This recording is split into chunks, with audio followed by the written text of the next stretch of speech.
Hey YouTubers, welcome back to another episode of Helmets of the World. I'm Mike B, and today we're going to be taking a look at a really cool helmet. It's Swedish, and it's called the model 1921 of 18.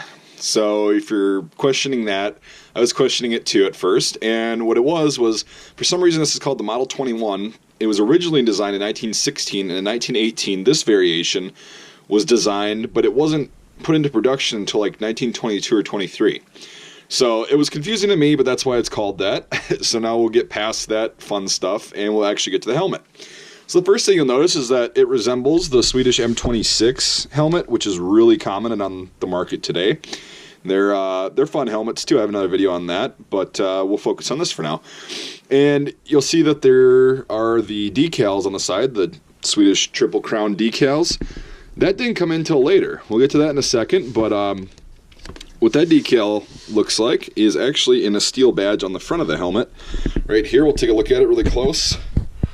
You can see that it's actually part of the helmet, but it was pretty common back in the day for countries to actually put steel badges like that on the front of their helmets. Permanent ones. France did it. Russia did it. Spain, I think, theirs was removable, but a lot of countries did this. Holland, Romania. But this kind of got phased out in the World War II days. That sort of ended because the decoration part of it just didn't matter anymore, so they chose to opt out of that. Anyways, so what this tells us, that it's got this on the front and the decals on the side, is that this was actually reworked and refurbished in or around about 1942. So this model was used from the early 20s all the way up through World War II, when it was eventually replaced by the M37.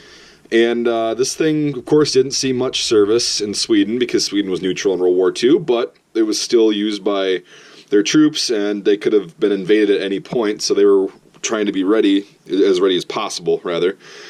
And comparing this to a Swedish Model 26, you'll notice that this one has an actual rim on it, whereas the M26 is a raw edge. Same shape and everything, but there are a few differences. The liner is essentially the same. We'll take a look at that really quick. You get the 3-pad system, but on the M26, the pads attach directly to the shell, whereas on the M21s, there's actually a liner band, much similar to most European styles at that point. It's a steel band held together with split pins, so you can see right there. And these split pins kind of go through the shell, so the liner is actually replaceable pretty easily. This chin strap's been a little bit worn. It's kind of cracking. I mean, it's still supple, but the outside is pretty dry. The pads on the inside are pretty good. They got the little pillows behind them. I'll try and pull one up and show you. So they're just pretty much a European helmet liner of that era. The 3-pad system was a pretty comfortable, pretty effective liner, so that's why most countries from that era used this style in their helmets. That's why it's really common.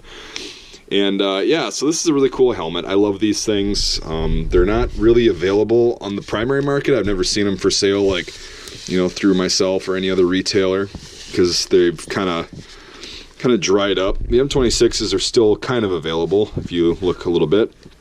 And yeah, so if you want to compare this to an M26, which is what I'm kind of doing because people know that model fairly well, you'll notice that it's very similar, and it definitely inspired the M26 for sure. So I don't know if any of these were actually sent to Finland like the M26s were in small numbers. Probably one or two of these got through at least. You know, it's always possible with that sort of thing. But yeah, it's painted that nice Swedish field gray camouflage color. The camouflage actually works a lot better than a lot of patterns do. Gray is the least recognizable color to the human eye, so they decided to go with that. A lot of militaries did, including Germany, of course, and various other countries. Yeah, so that's really all I've got on this thing. They didn't see a lot of combat use, so there's really no stories to tell there. Just a pretty clean example of a cool World War II era helmet, or pre-World War II and World War II era helmet. So yeah, if you're new to the channel, if you give this video a thumbs up and subscribe for more cool helmet videos, you can check out the Helmets of the World playlist that this is on. And I hope you enjoyed this. And if you consider supporting me on Patreon too, so I can make a little bit better videos with some more cool stuff that helps kind of fund that and whatever, the link to that's in the description. If not, that's totally cool. I appreciate you watching. For all the viewers past and present, you guys are awesome. Thanks for subscribing, and hope you like this video. And we'll see you next time.